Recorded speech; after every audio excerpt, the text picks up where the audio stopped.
Buenas tardes, muchísimas gracias por su paciencia. Hoy iniciamos un nuevo módulo de este curso de Género y Derechos Humanos. ¿Qué tema? Lo hablábamos recién con las compañeras antes de iniciar esta charla: feminización de la pobreza. Un análisis crítico de la realidad económica y social argentina y regional y su impacto sobre las mujeres. Un tema que cuesta bastante visibilizar, pero sé que las compañeras que hoy han llegado a este curso van a dar cátedra de eso: Camila Barón, Lucía Sirmio Bom y Marita Perceval. Mi nombre es Gretel Galeano y las estoy saludando nada más ni nada menos que desde Catamarca, así, desde este cuadrito donde hay un viento y un frío. Saludo a todas las compañeras y compañeros que están hoy en el curso. María Elena Anadeo, secretaria de Género de la Asamblea Permanente por los Derechos Humanos, va a cortar la cinta de este módulo. Bueno, muchas gracias Gretel Galeano, siempre con tanta calidez la tuya, y solvencia además en esto de la formación, la capacitación, la comunicación con perspectiva de género. Bueno, darles la bienvenida nuevamente. Es un panel muy particular. Yo quiero decir dos cosas. En primer lugar, que hay dos especialistas para la PDH más nuevas, en el sentido de que no habían participado en otros eventos, como Camila Barón y Lucila, ¿no? Ormi. Yo sé que son muy probadas, muy estudiosas y que nos van a traer, ideas, reflexiones muy importantes acerca de cómo está la economía en la Argentina y las políticas feministas, las políticas de una economía feminista. Y en segundo lugar, quiero saludar muy cálidamente a Marita Perceval, con quien nos une una militancia de años, y recordar que yo la conocí, creo que ella me conoció a mí hace muchos años ya, en los 90, en un panel de economía, de mujer y trabajo, al cual nos convocó Olga Hammer, una compañera entrañable, ya fallecida, feminista, pionera, y la verdad que las intervenciones tuvieron que ver justamente con este tema. Y yo descubrí en Marita una gran especialista, una crítica del neoliberalismo, en su peor versión, la versión aquella de los años 90, ¿no? Desde allí siempre en contacto. Y Marita Perceval, bueno, ya después la van a presentar, siempre con una apertura y una generosidad enorme para convocarnos desde donde esté, hoy en la Cancillería, al movimiento de mujeres. Así que a las tres, mi reconocimiento, y bueno, y decirles que este va a ser un panel que seguramente vamos a recordar y a utilizar para nuestra militancia política en derechos humanos muchas veces. Así que muchas gracias por los aportes que seguramente van a realizar hoy esta tarde. Un abrazo. Gracias, María Elena, y nada, simplemente llegar a tenerlo. Discutimos siempre a principio de año qué innovación, qué temas predominan en la agenda de las mujeres, qué temas tenemos que incluir, qué es lo que no puede no estar, ¿no? Y realmente, si bien es cierto, es impactante hablar de feminización de la pobreza, era necesario. Era necesario, sobre todo por todo el trabajo de todas las regionales de APDH, cómo están trabajando también en articulación con otras organizaciones. Entonces, hoy tenemos este módulo tan necesario, es importante y es urgente. Bueno, me toca la tarea de presentar a Camila Barón. Camila es economista, militante feminista. Además, investiga temas que están vinculados a los cambios en las formas de reproducción de los hogares, ingresos y políticas públicas que están vinculadas a cuidados. Escribe en Las 12, página 12, su columna El cuerpo de los números, ofrece una mirada a la realidad desde la economía feminista, y acá hago silencio, le doy la palabra a la compañera, a quien escuchamos atentamente. Muchísimas gracias, Camila, por estar presente. Muchísimas gracias a todas, a María Elena, a Gretel, bueno, a todas las compañeras que están conectados. Eh, voy a arrancar sin mucho preámbulo, así tenemos tiempo de discutir y de un ida y vuelta. Pero bueno, tampoco no quería dejar de agradecer muchísimo en este momento. La verdad que poder encontrarse en estos espacios es muy importante y lo agradezco un montón. Así que eso, creo que el tema con el que convocan es central, y es central para la agenda que tenemos que discutir de acá a octubre y de octubre hacia adelante, ¿no? Me parece que abre muchísimas aristas y que nos permite también pensar formas de intervención y de diálogo con aquellos, con aquellas bueno, que han decidido optar por una opción electoral que va totalmente en contra de los derechos humanos. Entonces, también, bueno, la invitación a esta conversación la recibí hace bastante tiempo, antes del cimbronazo electoral, y me pareció que valía la pena volver a pensar el contenido en función un poco del escenario en el que estamos. Entonces, más allá de traer algunos conceptos básicos, de poder entender, bueno, a qué llamamos feminización de la pobreza, cómo se mide la pobreza y cómo se puede advertir que existe una feminización de la pobreza, quería vincular esto con las ideas bueno, de Javier Milei, digamos, qué es lo que está detrás de la propuesta económica de ese modelo, por qué es un modelo que podríamos llamar, o sea, y que su forma de entender la economía tiene un carácter muy misógino. ¿Dónde se puede ver esa misoginia en en la teoría económica y en la teoría filosófica que sostienen su discurso y sus ideas? Me parece que eso bueno, que podía traer algún elemento novedoso o, bueno, o interesante para la discusión. Entonces, bueno, digamos, puesto este escenario o esta propuesta que me interesaba traer hoy, en primer lugar, bueno, para entender, bueno, cómo se mide la pobreza en Argentina, de qué hablamos cuando hablamos de feminización de pobreza. La pobreza se mide en términos de hogares, ¿no?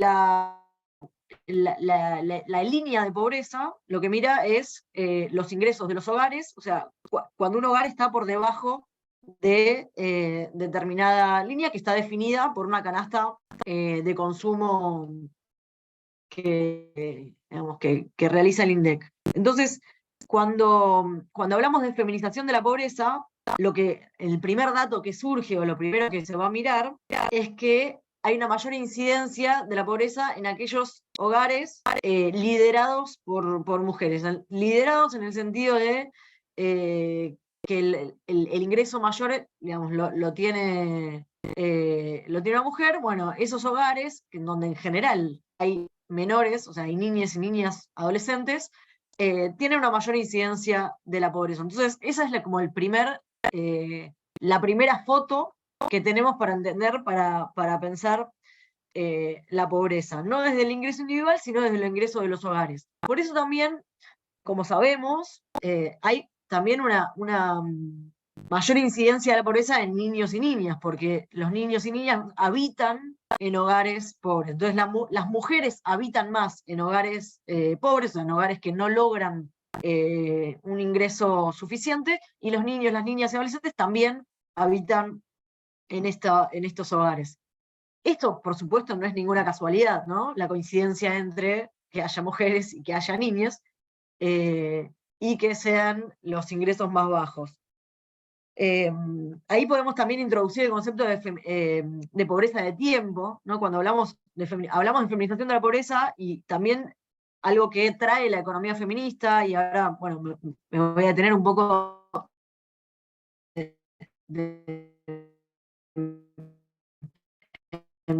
entrar, bueno, qué es la economía feminista, de dónde viene hablamos mucho de pobreza de tiempo porque nos interesa mostrar que no todo puede ser mirado a través de los ingresos, ¿no? Cuando hablamos de feminización de la pobreza de los hogares, y estamos hablando de la línea de pobreza, es una línea que se mide a partir de los ingresos, pero eso no nos dice nada sobre cómo se distribuye el tiempo y las posibilidades, por ejemplo, de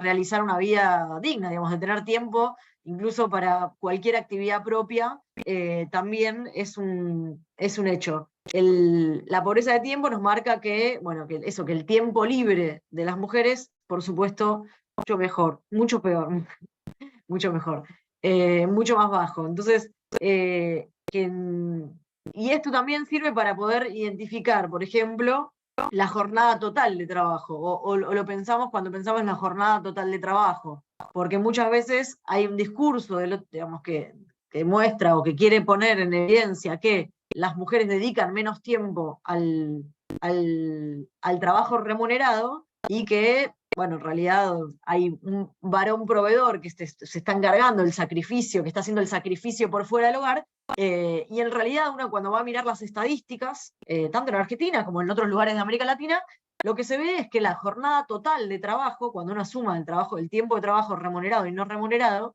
es mayor para las mujeres. Entonces tenemos la cuestión de la feminización de la pobreza por el lado de los ingresos, que eso es un hecho, y eso nos abre la puerta a pensar qué es lo que pasa con los ingresos laborales, o sea, por qué las mujeres en el mercado laboral o cuando cuando tienen ingresos laborales son más bajos, o sea, todas las diferencias que ahí suceden, y por otro lado, bueno, la pobreza de tiempo, que tiene que ver con cómo se dividen las tareas al interior de los hogares y afuera de los hogares también.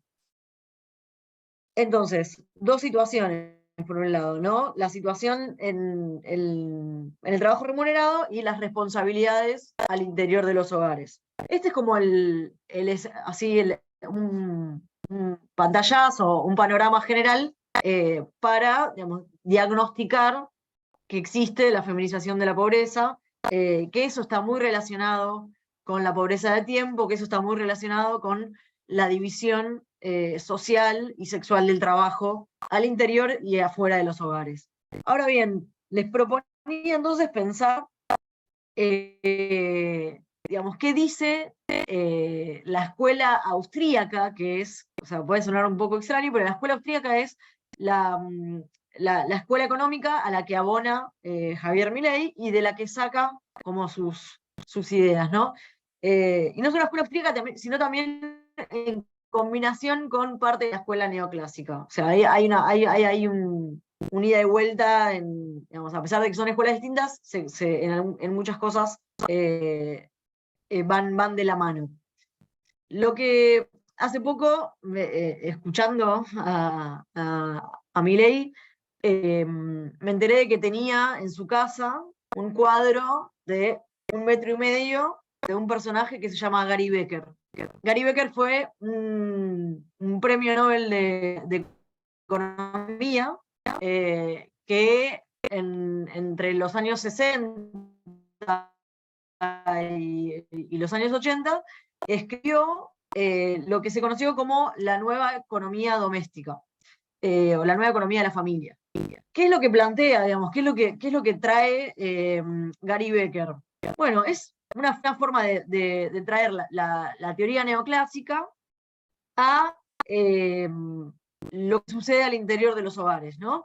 Y pensar todo como una decisión racional entre la maximización de beneficios y eso, la maximización de utilidad individual de las personas. Entonces, el planteo es, bueno, querían explicar por qué, cómo sucede que las mujeres empiezan a salir más al mercado de trabajo o menos, digamos, o a qué se debe la participación laboral de las mujeres, ¿no? Entonces, Gary Becker, el planteo de esta nueva economía de la familia es que al interior de los hogares hay una decisión racional de dedicarse a lo que las ventajas comparativas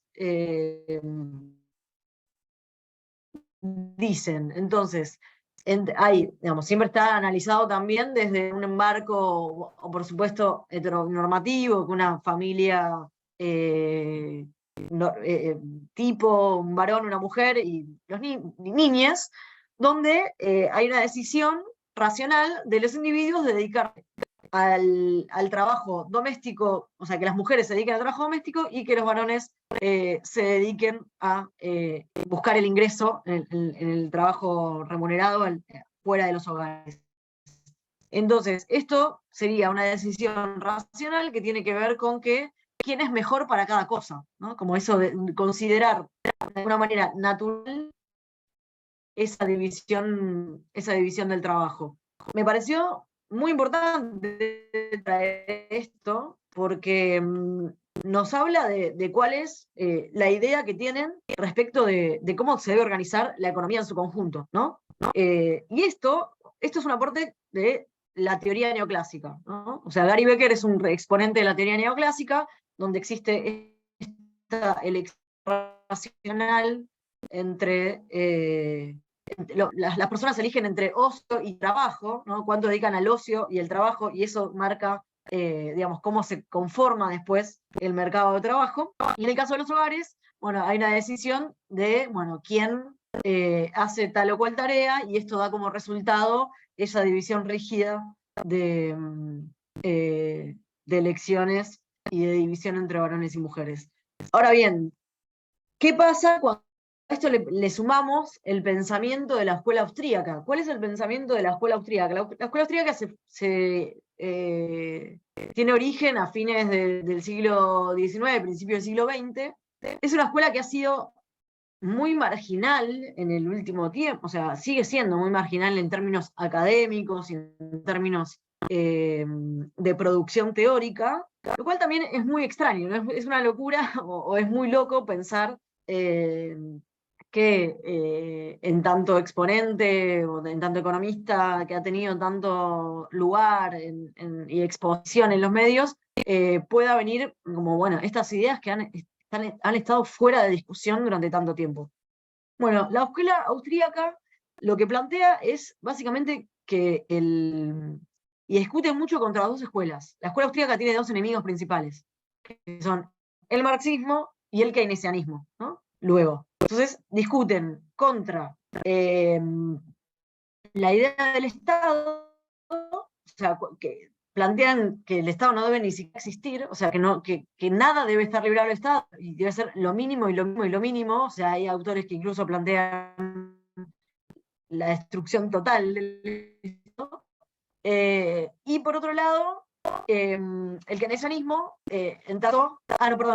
discute con la idea del Estado y lo que plantean es que todo es para justificar la propiedad privada, o sea, todo debe ser susceptible de ser vendido y de ser comprado. Por eso tenemos estas declaraciones que pues, resultan tan exageradas y absurdas como, bueno, plantear la venta y la compra de niñes, de órganos y de cualquier cosa, porque finalmente el planteo de la escuela austríaca es que todo puede ser sucio de comprarse, ¿no? Entonces, el Estado no tiene ningún rol y la propiedad privada justifica cualquier forma de apropiación.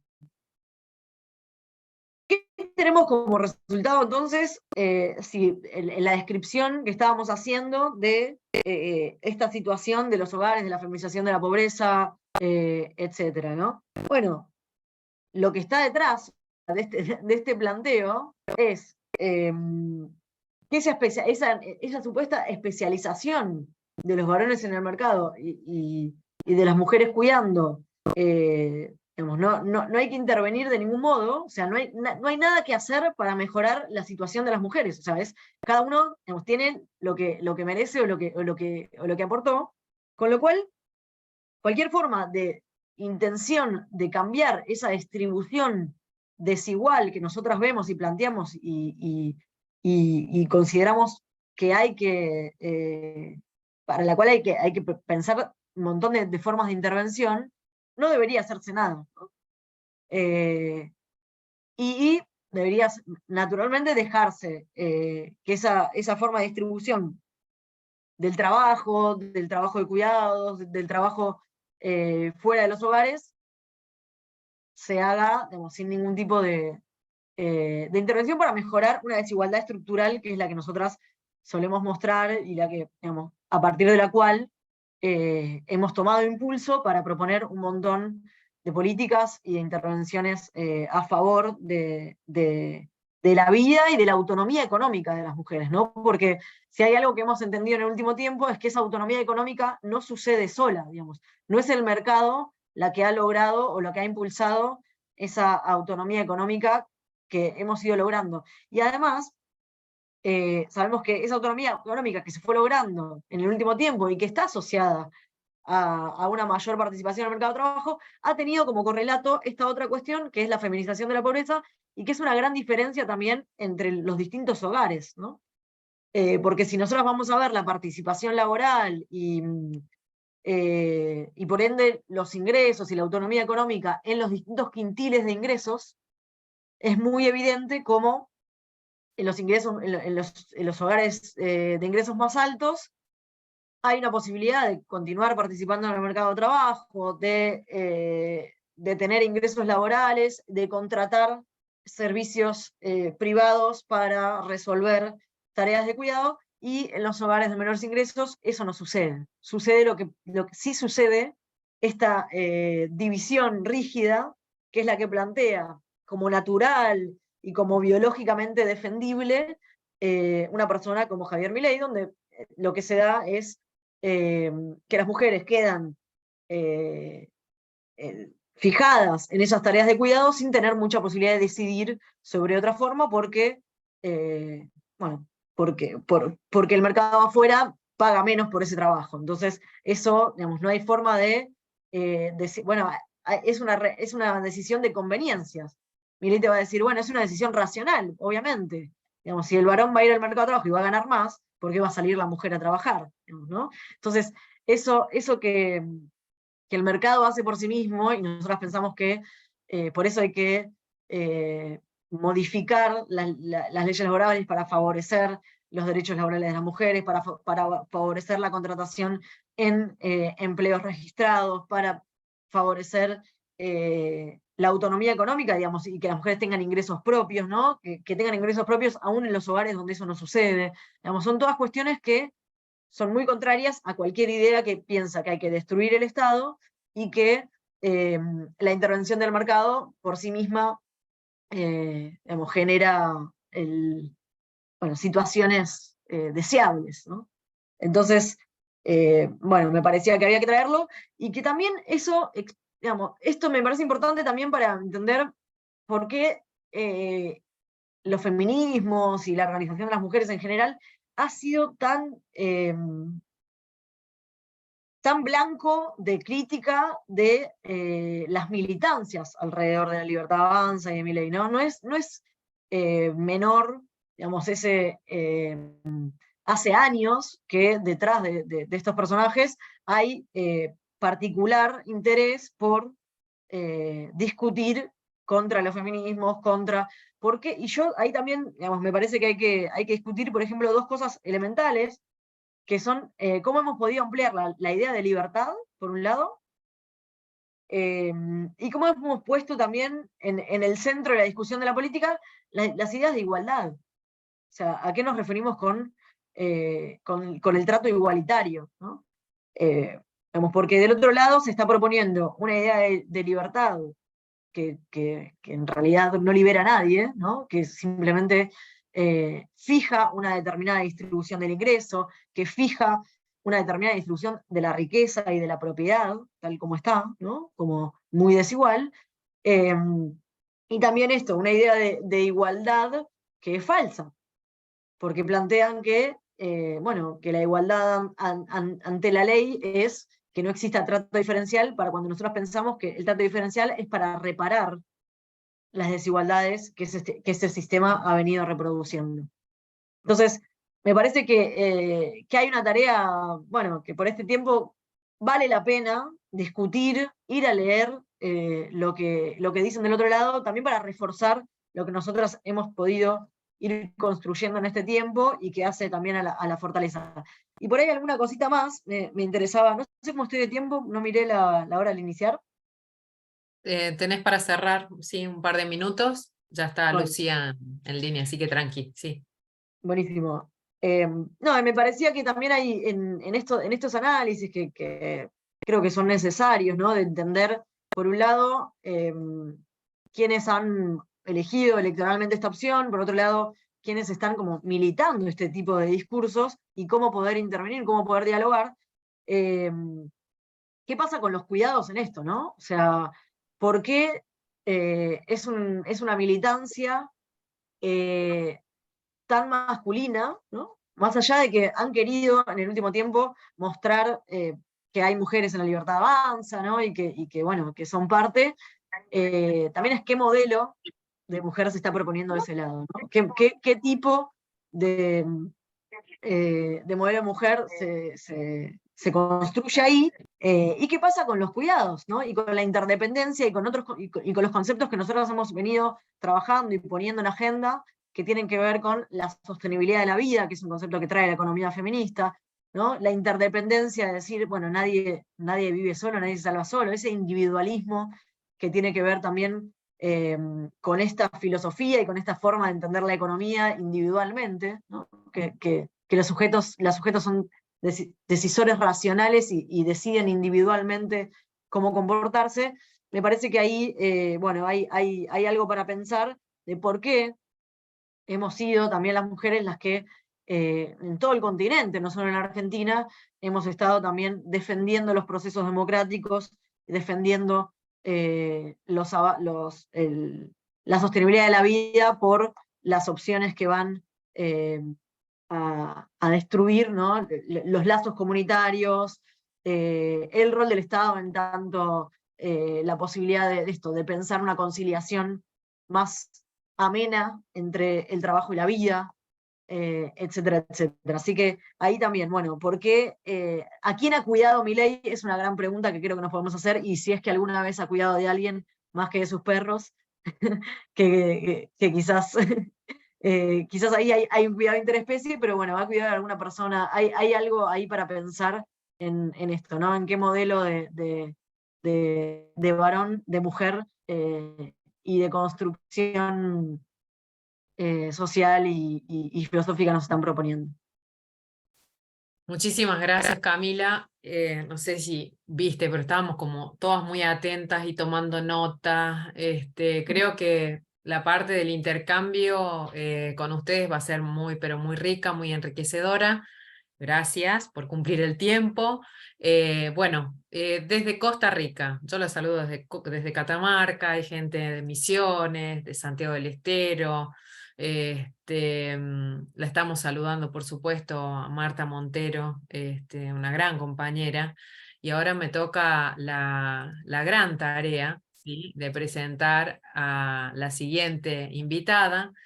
Miren, yo no sé si está actualizado porque somos mujeres que permanentemente estamos haciendo. Así que yo la voy a presentar a Lucía Sirmio Bon con los datos que me pasaron y que yo pude chusmear. Cualquier corrección o tirón de orejas, lo admito, no hay problema. Ella es becaria doctoral, es docente en temas de economía feminista, participa del grupo de estudios de economía política del Centro Cultural de la Cooperación, es economista magna cum laude de la Universidad de Buenos Aires y magíster en estudios del desarrollo del International Institute of Social Studies. Chicas, inglés me lo llevé marzo.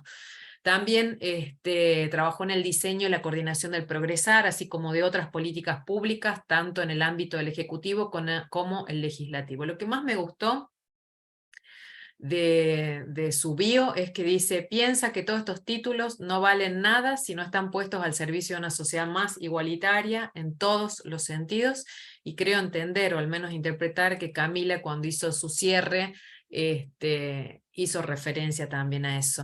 No sé si Lucía se puede desmutear. ¿Estás ahí, Lucía? Buenas, ¿me Ahí escuchan? ¿Se estamos. escucha? ¿Se Sí, escucha bien? perfecto. Sí, sí. Bueno, buenas tardes a todas, todos, gracias. Eh, Me anticipo a pedir disculpas que me estoy sumando así sobre el pucho, y también me voy a dirigir breve, pero es porque hice un mal cálculo con los horarios de Argentina y Costa Rica, que justo estoy acá. en un evento, pero bueno, estoy rodeada de grandes compañeras como Camila y como Marita, que estoy segura que van a profundizar cosas de lo que yo mencione o que ya las ha profundizado. Un orgullo encontrarme con ustedes, aunque sea virtualmente. Sé que estos son momentos donde tenemos que encontrarnos todo el tiempo, nosotras, a debatir, a profundizar y sobre todo a hablarle a otras personas, ¿no? Creo que el título del encuentro es más que acertado, porque creo que un poco lo que la próxima conquista que tiene que ser de los movimientos feministas es justamente la de la redistribución económica. Y justamente tiene que ser la de la redistribución económica porque hoy tenemos una feminización de la pobreza, ¿no? Estoy segura que Camila debe haber hecho un diagnóstico de esto, pero si tuviera que decirlo rápido y pronto, básicamente la cancha está desnivelada, ¿no? Nosotras tenemos una sobrecarga de trabajo de cuidado, nosotras no por igual, los deciles más altos de ingresos de mujeres pueden contratar servicios de cuidado y las mujeres más pobres no pueden hacerlo, y esas horas dedicadas al cuidado estructuran gran parte de la pobreza en Argentina, en una sociedad que te pide que hagas de tu tiempo plata, y si tienes el tiempo ocupado por cuidar, entonces no podés, ¿no? No podés generar esos ingresos. Y del otro lado, cuando uno mira del otro lado de la cancha, en el trabajo remunerado, el trabajo que sí la economía considera que tiene un valor económico, que la cuenta en el PBI y que paga por eso, en ese trabajo remunerado hay una gran mayoría de varones, ¿no? Entonces eso hace que después la distribución del ingreso tenga un costo tan fuerte de género, en realidad en todo el mundo, y particularmente en América Latina y en Argentina. Digo todo esto, voy a usar mis minutos para contar un poco qué hicimos este tiempo y por qué pienso que el encono es tan grande con el Ministerio puntualmente de las mujeres de cara a los modelos económicos que se contraponen en este contexto, ¿no? Es difícil para cualquier área de género, diría que en cualquier lugar del mundo, o en cualquier representación, no solo la estatal, sino la sindical, la empresaria, porque siempre que se abre un área de género, se le abre desde un lugar más simbólico, pero es difícil que haya de eso un acompañamiento material, ¿no? De hecho, si yo les digo el Estado Nacional de cada 100 pesos que gasta, solamente 20 centavos van para el Ministerio de las Mujeres y la Diversidad. O sea que el problema no es una cuestión de costos, ¿no? Por cuál motivo por el cual quisieran cerrar el ministerio. Aún con esos 20 centavos, el Ministerio de Mujeres y la Diversidad apoyó a 1,5 millones de mujeres de distintas formas. A 300.000 mujeres que estaban en situación de violencia les dio un apoyo económico durante 6 meses para que pudieran abandonar el vínculo y que no fuera un vínculo económico, ¿no? Ese es el programa Acompañar. Y con lo que es la redistribución, con lo que es la agenda de igualdad, en parte de esto también lo hicimos con Marita Percival como secretaria en ese momento, la propuesta es justamente nivelar la cancha, ¿no? Para nivelar la cancha necesitas redistribuir los cuidados por un lado y por otro lado redistribuir mejor el trabajo remunerado. Para redistribuir los cuidados no lo puedes hacer solo desde un área de género, porque esa organización injusta de los cuidados lo arma por acción o por omisión el Estado en todas sus carteras, ¿no? Entonces nosotros constituimos una mesa interministerial que fue muy importante en la pandemia y después, para hacer políticas concretas que fueran reconociendo y redistribuyendo esos cuidados. Algunas ya son una realidad, como es el reconocimiento provisional del cuidado, que ahora contabiliza una determinada cantidad de años de aportes jubilatorios para las mujeres que cuidaron de sus hijos y más años cuando son hijos con discapacidad. Eso ya lo recibieron cerca de 180.000 mujeres, pudieron jubilarse por esos años contabilizados. Les faltan muchas más, porque la verdad es que estamos afuera prácticamente del sistema previsional, porque está pensado para la carrera laboral de un varón.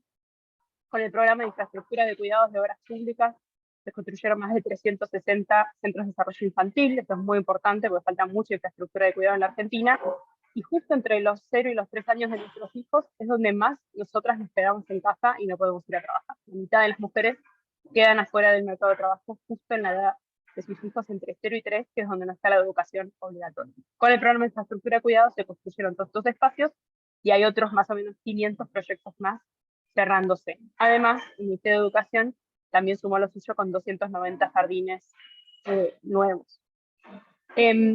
Después, en el plano de lo que es la los sectores donde trabajamos remuneradamente de cuidar, tenemos casas particulares que también, la verdad que 6 de cada 10 mujeres que trabajan en casas particulares son pobres, o sea, trabajan y son pobres al mismo tiempo, y la gran mayoría es informal. Y para eso lanzamos el programa Registradas, pensando no solamente en si hubiera un incentivo a la registración y a la bancarización, ya que esas compañeras, además en general, no tienen un acceso bancario, sino también planteándolo como un subsidio al cuidado, o sea, que las familias trabajadoras también tengan un apoyo para poder organizar el cuidado de su familia y que eso no sea solamente un privilegio de clase. Para hacerlo, claramente el Estado que exige que esa trabajadora esté registrada. Entonces, si registra a la trabajadora, el Estado subsidia 6 meses del 50% del salario de esa trabajadora. Para nosotros es importante porque es una herramienta no solo que reduce la pobreza, la crisis de la pobreza, sino que también nos pone más en la discusión de la política laboral, no nos deja solo en el plano de la política social, que muchas veces nos quedamos en ese plano. Otra medida muy importante, que tiene poco conocimiento todavía, es la nueva obligación de las empresas de más de 100 personas de contar con espacios de cuidado para los hijos e hijas de trabajadores y trabajadoras menores de 3 años, ¿no? Eso es una medida importante que afecta más o menos a 9.000 empresas y casi 2 millones de trabajadores y trabajadoras, y que es además salario indirecto para las familias, porque les resuelve cuidado, y cuando no es infraestructura de cuidado, pueden las empresas reintegrar el 40% de lo que haya gastado el trabajador o la trabajadora en la contratación de una niñera o en un espacio de cuidado. Así hay muchas políticas más que yo les puedo contar. Ahora hace poco salió el índice de crianza, que también impacta de lleno en la feminización de la pobreza, porque la pobreza está llena de mujeres que no pueden cobrar la cuota alimentaria a sus exparejas. Y un poco el norte de todo ese trabajo de la redistribución de los cuidados está en un proyecto de ley que se llama Cuidar en Igualdad, que se envió al Congreso, que habla de la reforma de las licencias y hacia licencias igualitarias y con licencias para monotributistas, y la creación de un sistema de cuidados que tenga un sistema de cuidados para personas mayores y la remuneración de las cuidadoras comunitarias. La primera parte del proyecto, que es la de las licencias, ya obtuvo dictamen y estamos próximos a que se trate en diputados, probablemente, si no es la semana próxima, es la otra. ¿Por qué les cuento todo esto? Porque lo más importante que está diciendo, digamos, mi ley contra la agenda de las mujeres no es el cierre del ministerio, ¿no? El cierre del ministerio es importantísimo y tendría un efecto de cancelación en cascada para todas nosotras en distintos lugares, ¿no? Pero con eso no es que va a ahorrar, digamos, recursos. Lo que va a hacer es cancelar a las áreas de género de los otros organismos, cancelar a la compañera que en un sindicato, que en un club, que en una empresa había logrado introducir la agenda de género, y después habilitar en la vida diaria la violencia con las mujeres, ¿no? Porque lo que se habilita es el odio. Pero además de eso, lo más fuerte que está haciendo mi ley contra la vida de las mujeres es ese ajuste que dice del 15% del PBI. Porque cuando vos haces la cuenta y te fijas cómo haría para llegar a este número, ¿no? O sea, por dónde va a recortar por las jubilaciones, obviamente va a empezar por no emplear para nuevas moratorias, la primera que vamos a sufrir eso vamos a hacer nosotras, y después los sectores donde siempre ajusta, digamos, en los proyectos neoliberales, que son la educación y la salud, que son los sectores donde más trabajamos nosotras, ¿no? En ambos casos el 70 y el 60% de los trabajadores son mujeres en ambos sectores. Entonces, cuando se proponen estos proyectos neoliberales, aquí está el triple riesgo del ajuste, ¿no? O sea, a nosotras nos ajusta como trabajadoras de esos sectores, como beneficiarias de las políticas sociales, que son en general las que se recortan, ¿no? Y además como usuarias de los servicios públicos de educación y de salud. Y todo eso que se achica en el Estado se agranda como tareas de cuidado adentro de la casa, ¿no? Además, Milei es una persona que no cree en la brecha salarial, ya lo ha dicho, aunque es una cuestión científica y estadística, así que está claro que no es alguien que va a ir a exigirle, por ejemplo, a una empresa de más de 100 personas que cumpla con el requisito del espacio de cuidado, ni nada de todas estas políticas que les conté antes, que entre otras cosas hicieron que la Argentina, aún con muchos problemas, tenga en este momento una tasa récord de empleo de las mujeres, que no está ocurriendo en el resto de América Latina. Digo todo esto porque desde un principio las dos propuestas que trajo la derecha televisiva, porque desde ahí se construyó, son la dolarización, que es de alguna forma la renuncia a un proyecto heterodoxo de justicia social y de política económica, y el cierre de las ministerias mujeres como renuncia a los avances del feminismo, ¿no? Y creo que en lo que tenemos que armar para adelante, esas dos agendas tienen que estar profundamente, porque yo sí creo que hay un para adelante y que es con mucha construcción y militancia. En esa agenda para adelante, en ese futuro, las dos agendas tienen que estar más articuladas que nunca, porque el proyecto económico justicialista o el proyecto económico de derechos humanos que queremos para adelante necesita de esta perspectiva, de este entendimiento de la feminización de la pobreza, si quiere de verdad resolver los viejos problemas que hace mucho le interesan a la sociedad, ¿no? No podemos seguir discutiendo en el aire la feminización de la pobreza si sabemos que hay un montón de cuidadoras comunitarias que hacen trabajo gratuito y que si se los pagamos, bajamos la pobreza y aumentamos el empleo. Lo mismo con las trabajadoras de casas particulares. O sea, los problemas tienen nombre y apellido en Argentina y están feminizados y están profundamente asociados con el cuidado. Entonces, no podemos seguir hablando en el aire ni del empleo ni de la informalidad si no le ponemos este nombre y este apellido. Y viceversa, para el movimiento feminista es central levantar esta agenda que no solamente trae beneficios para nuestra vida, la vida de las mujeres, sino también la vida de las niñeces, de las personas mayores y del resto de la sociedad. Nos corre para bien de este lugar banal en donde nos quiere poner la derecha, en donde parece que nosotros simplemente estamos en las cuestiones simbólicas y de las minorías y que no podemos hacer grandes transformaciones para toda la sociedad. Así que quizás fui un poco rápido y perdón por lo descolgada porque no pude escuchar a Cami, pero bueno, básicamente creo que en estos momentos no hay que retroceder, hay que poder plantear lo importante de esta agenda para el bienestar de toda la sociedad y bajo ningún punto de vista, porque ya me ha pasado en diálogo con varios compañeros varones, que no, bueno, como que esto está pasando por la agenda de género. No, nosotros tenemos por delante en Argentina un gran desafío en materias de política redistributiva y esa es la palabra que tenemos que volver a tomar como eje económico, la redistribución económica, que eso tiene que estar en el eje de cualquier proyecto político y que va a tener implicancias positivas para la vida de las mujeres. Pero en el aire, política de género, sin que haya una política de redistributiva importante, crucial, que dé la misma cantidad de oportunidades y que no quite la riqueza extra de quienes hoy están ganando en Argentina por sobre los demás, eso no... una pregunta que dice, no entendí que cuestionan los compañeros varones, que llaman varios compañeros que dicen, no, bueno, lo que está pasando en Argentina es porque, voy a decirlo mal y pronto, ustedes chicas se pasaron de mambo, una cosa así, ¿no? Como que el problema es que avanzamos demasiado con las cuestiones género. Y en eso comparto con otras referentas que ya lo han planteado en varios espacios públicos, al revés, creo que es una de las cosas más presentes y más importantes que hubo. El problema quizás es que faltan otras cosas y que es imposible, no vamos a ir para atrás, sino que vamos a ir para adelante, y eso es con toda la sociedad adentro. Si queremos que la torta de la Argentina crezca, ¿no? Que siempre nos dicen, bueno, que crezca la torta y así después la podemos redistribuir mejor. Bueno, para que crezca la torta hay que meter a las que cocinan esa torta a comer el pedacito que les corresponde. Esa torta sí va a tener mucho, mucho gusto a justicia social y a calidad de vida, porque con igualdad no solamente viven mejor los que están abajo, sino también los que están arriba. Gracias. Muchísimas gracias, Lucía. Nada, simplemente decirte, creo que las dos intervenciones han sido muy, pero muy enriquecedoras. Y nada, esto es, Lucía está en Costa Rica, Camila también llegó, estábamos todas con lo justo, ¿no? Y encima con un contexto de incertidumbre bastante amplio.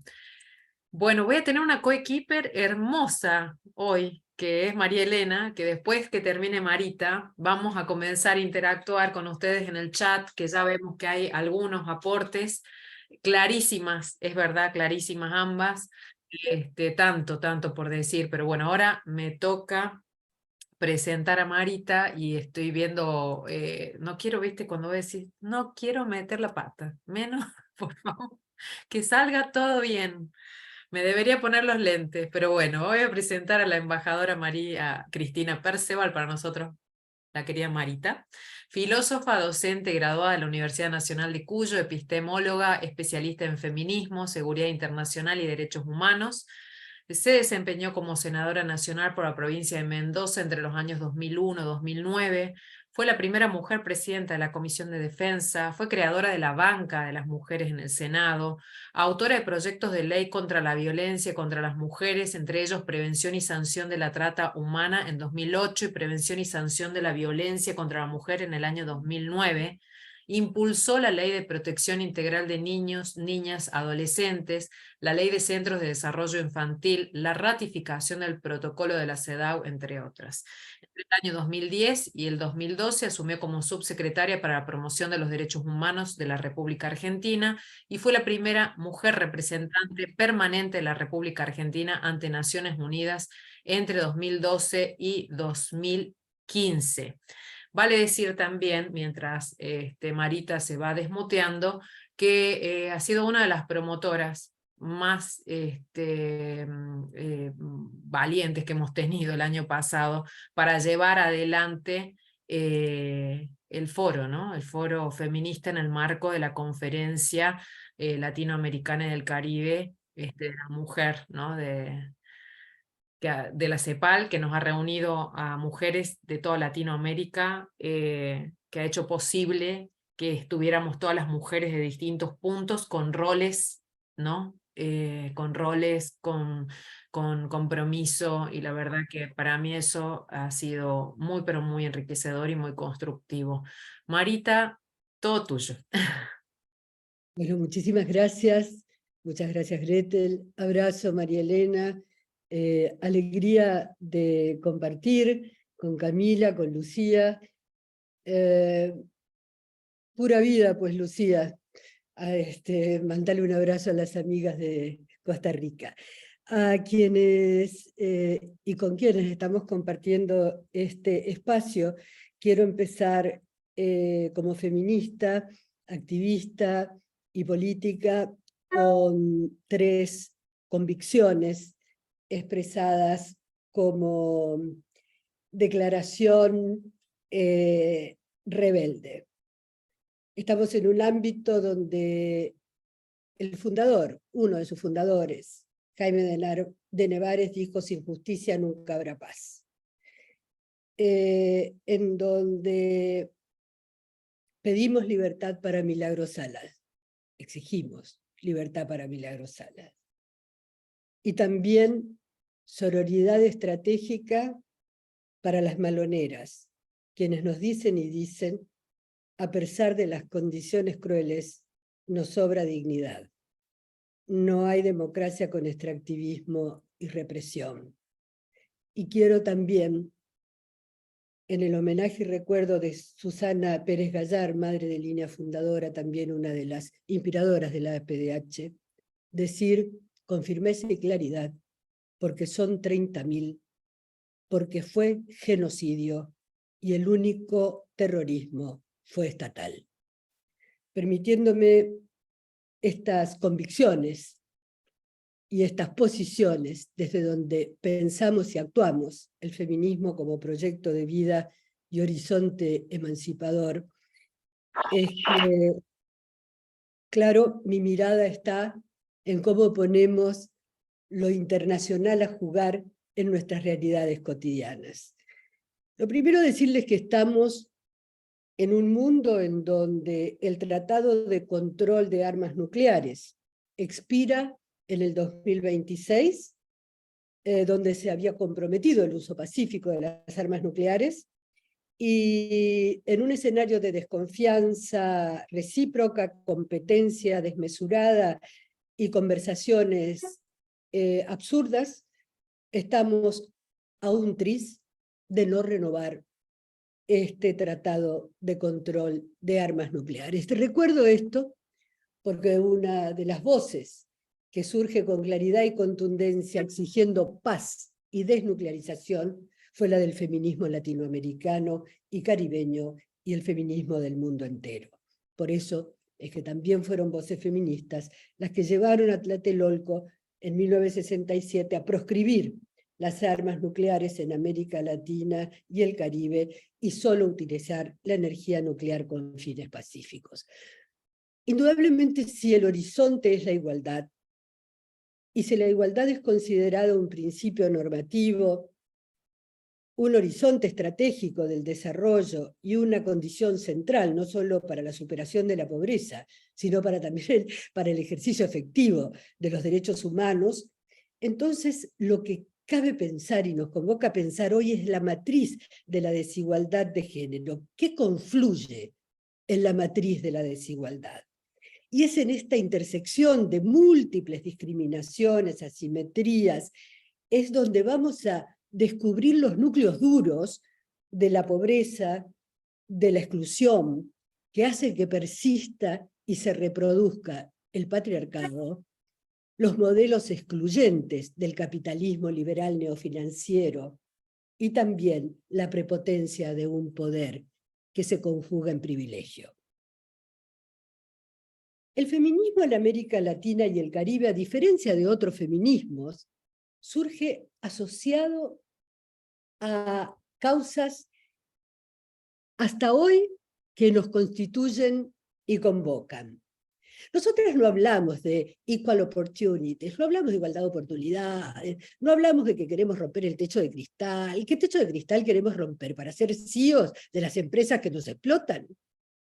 No hablamos de que queremos entonces solo una paridad para ser más en espacios de decisión que nos humillan, sino el feminismo en la América Latina y el Caribe se planteó siempre como una fuerza de emancipación y de construcción de una alternativa a modelos colonizadores, imperialistas, esclavizadores y humillantes de la dignidad humana y, por tanto, de la condición y situación de todas las mujeres en su diversidad. 4 causas quiero compartir con ustedes como ensayo, como ejercicio no de imaginación, sino de provocación para comprender la feminización de la pobreza. 1, los alimentos, si me permiten. 2, el cambio climático. 3, la deuda externa. Y 4, la distribución del poder. ¿Cómo hago? Pues ya llevo un montón de minutos para cumplir con todo esto en lo que nos queda. Tal vez apelando a que lo que no diga lo conversaremos después. Los alimentos. 4 de cada 10 personas en América Latina sufren de inseguridad alimentaria grave o moderada, frente a 1 de cada 10 a nivel mundial. Paradoja, América Latina es la mayor región exportadora neta de alimentos del mundo. El 8% de todas las personas hambrientas del planeta viven en la región, es decir, 56 de 768 millones de personas. La inflación alimentaria, que está todos los días en nuestros diálogos cotidianos, en nuestras preocupaciones y angustias, del no alcanza.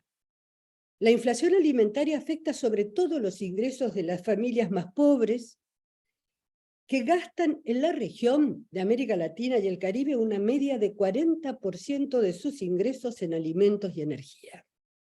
La pobreza extrema afecta a casi 82 millones de personas y 1 de cada 5 personas no puede permitirse una dieta sana, lo que la convierte en la región más cara del mundo para comer sano. Si bien las mujeres padecen más inseguridad alimentaria que los varones en todas las regiones del mundo, la brecha se ha ampliado después de la pandemia de COVID-19. Pero es en nuestra región de América Latina y el Caribe donde se registra la mayor brecha de género de todo el mundo entre la población que sufre hambre. Según el informe 2023 de una organización amiga y sorora, que es Acción contra el Hambre, Mujeres en Lucha, denunciamos este año en la cumbre de jefes y jefas de Estado de América Latina y el Caribe y la Unión Europea, denunciamos que si el mundo se había enfrentado a una situación de crecimiento del hambre, a nivel global la brecha de género es más de 4 puntos porcentuales, con un 31,9% de mujeres y un 27,6% de hombres. Esa es la brecha del hambre. Sin embargo, esta brecha en América Latina y el Caribe, en nuestra casa, en nuestra matria grande, esta brecha de género se amplía a 11,3 puntos porcentuales, es decir, la más pronunciada del mundo. Este documento y esta denuncia se presentó en julio del año pasado. Pero claro, esto puede ser solamente una descripción y si fuéramos las feministas blancas del norte opulento, quedaríamos acá y diciendo, ¡ay, qué horror! No, lo que hay que señalar y denunciar es que la feminización de la pobreza y la pobreza son el resultado de un modelo injusto, excluyente y cruel. ¿Por qué? Porque el mundo se enfrentó en 2022 a la mayor tasa de inflación de los últimos 40 años, pero la tasa de inflación en el precio de los alimentos fue aún mayor. Se insiste en que las principales causas son las interrupciones de las cadenas de suministro, primero por la pandemia, después con el conflicto de Ucrania, después por los bloqueos del suministro de petróleo, fertilizantes, productos básicos como el trigo, el maíz, el girasol, o la repetición de fenómenos climáticos extremos. Sin embargo, aunque la producción y las reservas de alimentos estuvieran en niveles adecuados para satisfacer la demanda de alimentos de toda la población mundial, con la caída del precio internacional del petróleo y el gas en estos años, el índice de alimentos no tendría que haber aumentado lo que aumentó, y sin embargo sigue siendo un 14% más alto que después de la pandemia en el 2021. ¿Por qué? Porque en las principales economías latinoamericanas, la inflación acumulada de los alimentos cerró por encima del doble del precio de otros productos de consumo. Esto significa que la crisis de los precios de los alimentos no es alimentaria, no la producen nuestras agricultoras ni las campesinas, sino que es estructural del propio sistema agroalimentario mundial, que reduplica el modelo financierista del neoliberalismo y que es un sistema agroalimentario industrial concentrado, financiarizado y ultraespecializado. No hay escasez de alimentos, no hay escasez de alimentos. Hay países que, como acá, los supermercados que acumulan productos para no poner en la góndola. Acá también, en este mundo injusto, hay países que acumulan reservas de alimentos como estrategia de seguridad alimentaria. Bueno, está bien, es una política nacional para preservar del hambre a sus habitantes, pero decían en el inicio, pero aquí nadie se salva solo, ni nadie se salva sola. El efecto general de nuestro cada vez más industrializado sistemas alimentarios, como decía recién, es la sobreproducción, no la escasez. La sobreproducción y una enorme generación de desperdicios. Pero claro, cerca del 60% de la producción europea de trigo se destina a alimentación animal. El 40% del maíz cultivado en Estados Unidos se convierte en combustible para automóviles. Mientras tanto, inmensas superficies de tierra en todo el mundo son empleadas para cultivar ingredientes para la producción de alimentos procesados sin nutriente alguno, lo que nosotros le llamamos la comida chatarra. Solo 7 países de la Unión Europea representan el 90% de las exportaciones mundiales de trigo.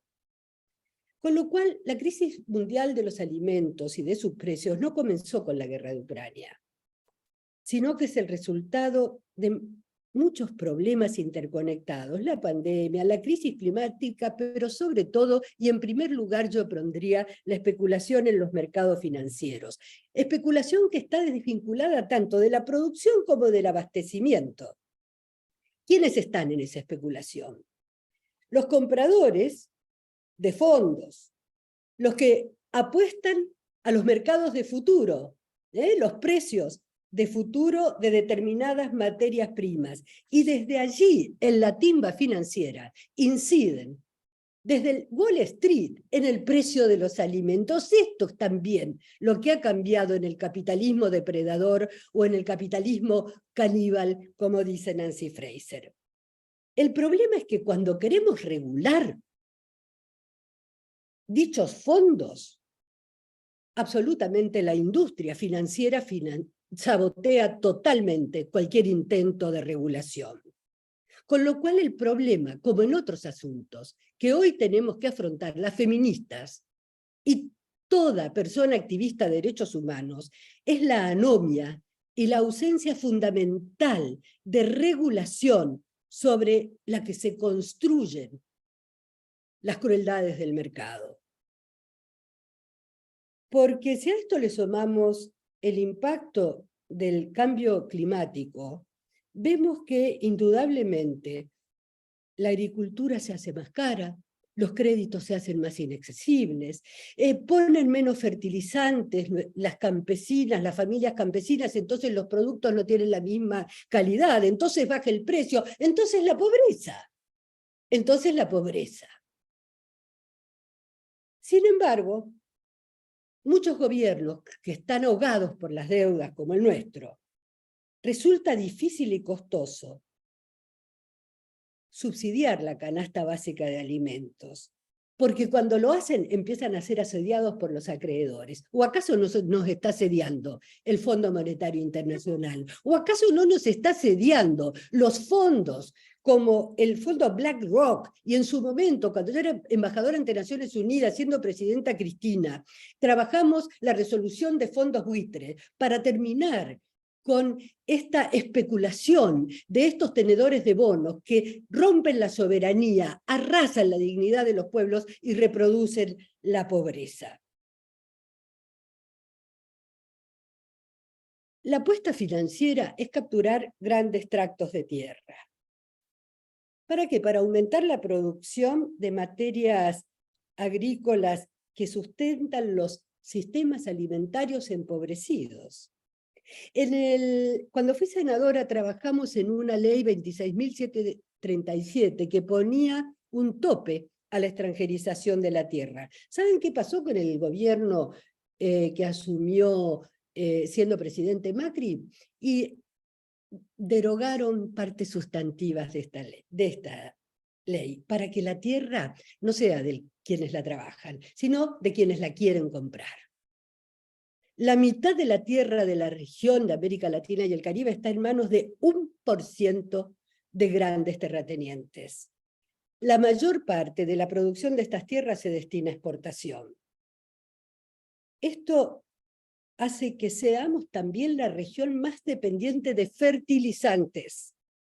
Esto es una crisis de la salud pública cantada por cómo nos alimentamos. Investigaciones recientes revelaron que en Brasil, en 2019, hubo 57.000 muertes prematuras entre 30 y 60 años asociadas con el consumo de combustibles chatarra, más que el número de homicidios que registra Brasil por año.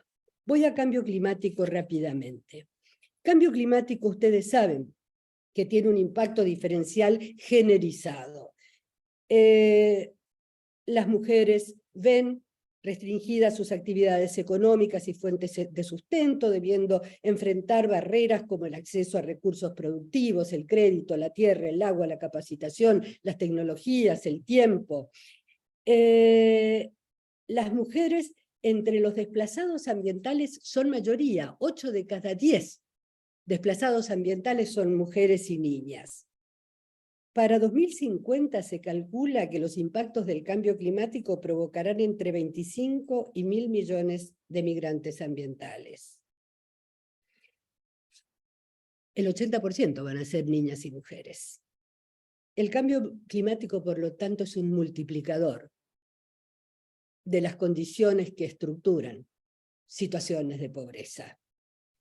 Aumenta la violencia de género, lo pueden leer en Castañeda Camey, estudios de CEPAL, la violencia doméstica, la prostitución forzada. El cambio climático genera riesgos de forma desfavorable para la salud y los derechos sexuales y reproductivos de las mujeres, así como para la salud de las personas recién nacidas. Para citar un ejemplo, los casos de abortos espontáneos y malformaciones congénitas son más altos en zonas argentinas altamente expuestas a pulverizaciones de pesticidas que a la vez impactan sobre las condiciones climáticas y la biodiversidad. A la vez, las mujeres históricamente han sido las principales encargadas de las tareas de cuidado, como lo decían tanto Lucía como recién apuntaba Camila, y en las zonas rurales, campesinas y periurbanas, esto se agrava, porque conservar el ambiente, la biodiversidad y estar casi por patrones patriarcales de profunda incidencia, están concentradas en una economía no remunerada del cuidado, en esferas que producen valor, pero no están ni reconocidas ni remuneradas por el mercado. Por eso es que cuando hacías referencia, Greta, a la sociedad del cuidado, título que lleva el compromiso de Buenos Aires, tenemos ahí un instrumento concreto de lucha, de demanda, de denuncia y de construcción. En la región, el aporte de las mujeres para el vivir sabroso, para el buen vivir, es fundamental, por eso es que las matan. Oberta Cáceres no fue asesinada por esto. Somos la región del mundo que más asesina a defensores y defensoras de los derechos ambientales. Es cierto, el número da que son más los varones, pero también es cierto que la violencia hacia las mujeres en su diversidad está subregistrada, silenciada, ocultada, impunemente negociada. Les decía que tenemos las estrategias regionales y que tenemos allí una herramienta de lucha, resistencia y construcción. El Acuerdo de Escazú es una herramienta importantísima. Podemos hablar del litio, pero quiero cerrar con el tema de deuda. Llevo 18 minutos, ahora 19. Quiero cerrar con el tema de deuda para abrir el tema del poder. La economía mundial va a caer por debajo del desempeño registrado antes de la pandemia. Estos son datos de UNTA, de informe 2023. En abril se esperaba un crecimiento global en 2023 que cayese al 2.1, en cooperación con el 2.2 proyectado en septiembre de 2022, y ello suponiendo que las consecuencias financieras de las tasas de interés más altas se contuviesen con los rescates bancarios del primer trimestre, lo cual no pasó. El aumento de la deuda hace que estemos frente a una crisis de desarrollo. Así está caracterizada por UNCTAD, que dice: las naciones de los países en desarrollo se enfrentan a una crisis cada vez más profunda a medida que los niveles de deuda altísimas y los costos de servicio de la deuda más elevados restringen la inversión productiva tanto en el sector público como en el privado, como también la garantía de responder a crear las condiciones para el pleno ejercicio de los derechos humanos. El sobreendeudamiento dará como resultado no solamente la crisis de desarrollo, sino también mayores desigualdades, con países en desarrollo y de renta media pagando a los acreedores externos más dinero de lo que recibimos en nuevos préstamos y resultando en un impacto adverso en las inversiones públicas, en esto que le llaman el gasto, en las inversiones públicas y en protección social. Las ganancias récord, que que han tenido los especuladores han sido impulsadas por la volatilidad del mercado en los últimos 4 años, y mucho explica, como les decía recién, el tema de los alimentos, pero también otras commodities y la exacerbada inversión en armamento. Márgenes de beneficio excepcionalmente grandes han impulsado precios más altos en lo que son, lo que podríamos decir nosotras, bienes comunes, servicios esenciales, y ha puesto de relieve la concentración del poder del mercado en industrias clave. Una participante, una amiga, lo ponía ahí. Sí, los mercados financieros van al ritmo de la influencia de unos pocos, y esto magnifica la desigualdad en todo el mundo. Los países en desarrollo y países de renta media como el nuestro están viendo como imposible responder a los servicios de la deuda. La opción es o servir a la deuda o servir a las personas y al planeta. Hoy 3.3 billones de personas viven en países que gastan más en pagar los intereses de la deuda que en educación y salud. La deuda pública alrededor del mundo ha crecido de tal manera que con estas crisis en cascada que estamos viviendo, del 2000 hasta hoy, ha sido su ascenso de 17 a 92 trillones de dólares. Esto no son cifras absurdas ni abstractas.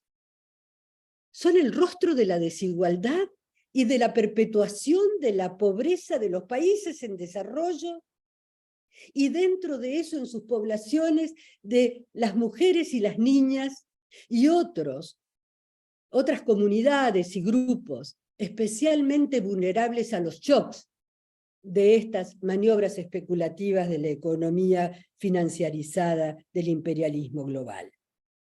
Piensen ustedes que en Argentina, a marzo del 2023, la deuda externa del Estado Nacional se compone de 76.400 y tantos millones de dólares, con organismos internacionales, donde sobresale el crédito con el FMI, crédito que tomó el gobierno anterior. Pero resulta que de esos 76.000 y tantos, 45.707 millones fueron los contraídos con el FMI. Un breve recorrido. ¿Por qué asignación universal por hijo? ¿Por qué 3 millones de mujeres en la inclusión jubilatoria? ¿Por qué reconocimos el trabajo del llamado peón rural? ¿Por qué hubo reconocimiento de trabajo digno en trabajadoras en casas particulares? ¿Por qué presentábamos el salario más alto promedio de América Latina y el Caribe? Porque en el gobierno de Cristina, la deuda pública total representaba el 52% del PBI, 66.9% en moneda extranjera, 12% con organismos internacionales. En el gobierno de Macri, de 52 trepó a 89% del PBI. De 66 a 78% en moneda extranjera, y de 12% con organismos internacionales a 22% con organismos internacionales. ¿Vieron cuando decíamos no es magia? No, no es magia. Son decisiones de políticas y políticas. En América Latina, entonces, hoy tenemos un extremado incremento de la deuda pública, y que nos plantea que en Argentina solo el 1.9% del PBI se invierte en gasto social. Mientras tanto, a las empresas, especialmente a las grandes, las eximimos de impuestos. 4.6% del PBI, del déficit fiscal, hay que atribuírselo a las empresas que subsidiamos y que encima nos extorsionan. Creo que en esto no es ser destructiva, proponer construir una sociedad más justa, igualitaria e inclusiva. Porque en los países desarrollados, entre 2010 y el 2021, el porcentaje de gasto público que se gastaba en educación es del 40.8%. En salud, el 54%. En intereses de la deuda, el 61%. ¿Esto no explica la feminización de la pobreza? ¿Esto no explica la pobreza y las condiciones precarias de vida? Diciendo esto, que sabemos que hay lenguajes que parecen que fueran de la última revolución imaginada. Sin embargo, les voy a repetir lo que dijo el secretario general de Naciones Unidas hace una semana. Los niveles catastróficos de deuda pública en los países en desarrollo y de renta media, Argentina, son un fallo sistémico que resultó de la desigualdad de la era colonial, incorporada en nuestro sistema financiero obsoleto. Este sistema financiero no ha cumplido su mandato como una red de protección social para ayudar a todos los países a ejercer su derecho al desarrollo. La deuda se ha convertido en la trampa mortal que genera más deuda. Bueno, esto es decir, bueno, nos viene a asustar. No, miren, nosotras presentamos los 9 principios para reestructuración de deuda soberana.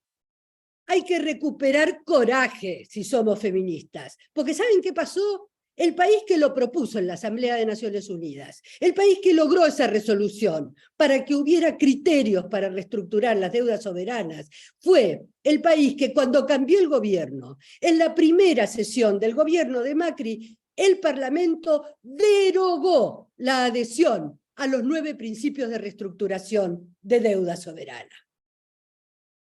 ¿Cómo que no hay agenda? Lo que hay son deudas de igualdad. Y si lo que queremos es generar miedo con Milei, yo lo que quiero generar es compromiso con nuestras convicciones.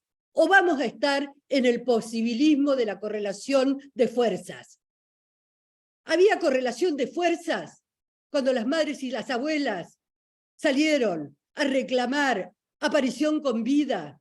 No había correlación de fuerzas. Se construye el poder de la emancipación y la igualdad. La reforma fiscal. Acá hay feministas que lo han planteado. Tenemos la Lucy Garrido, escribe con encumbradas feministas del mundo mundial. ¿Qué pasa con una fiscalidad, con una absolutamente regresiva?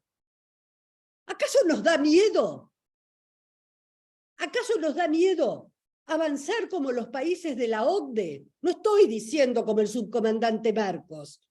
Agravar la riqueza, agravar los bienes personales de los que más tienen, no como castigo, porque la justicia distributiva se basa en una concepción de justicia social, no en una justicia distributiva, en que distribuye mucho para los que tienen todo y no distribuye nada para los que nada tienen. Termino diciendo, y sé que ya me pasé, un montón, que miren, 2 gobernadoras, pero no se preocupen, acá en la Argentina hay 2 gobernadoras. En las empresas que están haciéndonos bailar al ritmo de la inteligencia artificial, solo hay 5 mujeres, en todos los directorios de Google, Apple, Amazon, Facebook. Porque creo que hay sectores que se han resignado, sectores de nuestra sociedad y operadores del poder, que se han resignado a creer que es más fácil pensar el fin del mundo que erradicar la pobreza y luchar contra la desigualdad de género. El reloj climático advierte que quedan menos de 6 años para evitar que el planeta supere el límite de 1,5 grados centígrados de calentamiento. ¡Ay, qué terrible si no hacemos nada! Pero ¿saben? Esto fue un incremento paulatino, gradual y constante. Por no hacer nada, estamos peor. Pero ¿sabe qué pasó con nosotras, las mujeres en nuestra diversidad? Después del COVID, iban a ser necesarios 149 años para lograr la igualdad de género. Les traigo el interés de compartir con ustedes la urgente necesidad de tomar conciencia de que si antes eran necesarios 149 años, hoy se calcula que nos van a hacer falta 300 años. Mientras tanto, en la empresa del litio de nuestro país, ni una mujer. Y las maloneras están dejando la vida. No ha habido una secretaria general de Naciones Unidas mujer, es cierto, pero cuando el 31 de enero de este año se juntaron en el Ministerio de Economía todas las entidades agropecuarias, esas que dicen somos el campo y todo esto, donde estaban la mesa de enlace, la mesa agroalimentaria argentina, ven que voy volviendo a los alimentos, no había ni una mujer, ni una. En la FAO nunca ha habido un director general, mujer. Es cierto que en la COP27, la de cambio climático, habían mujeres. Claro, sí, es cierto, 7. 7 mujeres sobre 110 líderes del mundo. Es cierto que en la inteligencia artificial estamos las mujeres tallando, ¿sí? 2% de las patentes inscriptas en desarrollos tecnológicos son de mujeres. 12% de las investigadoras. Sí, es cierto que hay 2 presidentas en América Latina y que el 11% de los países tienen mujeres jefas de Estado. Pero también es cierto que a nosotras no nos importa solo que hayan mujeres, sino que el poder sea feminista y en clave de derechos humanos. Por eso celebramos entrar a los BRICS. No para comernos el modelo de Saudi Arabia que oprime a las mujeres. No para ser como los Emiratos Árabes que condiciona a las mujeres. No para ser como los países africanos que también quieren entrar, que persiguen y penalizan la identidad de género y la diversidad sexual. Queremos entrar a los BRICS para pelear por el derecho al desarrollo en un mundo multipolar con un sistema multilateral equilibrado y de iguales. Y para decir también a esos países del sur global que será con un crecimiento económico cooperativo, justo, estratégico, que genere entre nosotros un dinamismo no dependiente del imperio de turno y los clubes de opulentos de siempre, pero también que no va a haber sostenibilidad del planeta, sociedad del cuidado, erradicación de la pobreza, ni dignidad de la vida, si no es con derechos humanos. Muchísimas gracias. Creo que todo esto es puro entusiasmo, es pura esperanza, porque a diferencia de mi abuela, que no sabía, no supo que a una de sus hijas se le podía curar la polio con una vacuna porque no existía. todo lo que nos está pasando, sabemos los por qué, pero también sabemos los cómo se puede cambiar, porque el futuro sea justo, soberano, libre, igualitario, por nuestra matria grande, por el planeta entero, que las feministas podamos, con coraje y prepotencia sin armas, con tenacidad y resistencia, decirles que aunque nos apriete el fondo, aunque no nos quieran, nos han quitado tanto que también nos han quitado el miedo. Muchas gracias. Muchísimas gracias, Marita. Creo que impecable, ¿no? Desde Camila, Lucía y Marita, hoy ha sido una clase magistral, bueno, como todos los módulos, nada más que hoy abordando nada más ni nada menos que la feminización de la pobreza, un abordaje completo, creo que todas hemos estado muy atentas. Hablábamos con Camila y también con Fernanda antes de comenzar esto. Camila me mira preocupada, como decir, ¿qué va a decir Gretel en este momento? Nada de todo lo que sí se puede decir. ¿Qué hacer, no? Ante este contexto con tanta incertidumbre? Y nosotras, tengo amigas que estuvieron llorando toda la semana después de los resultados de las PASO, muy, pero muy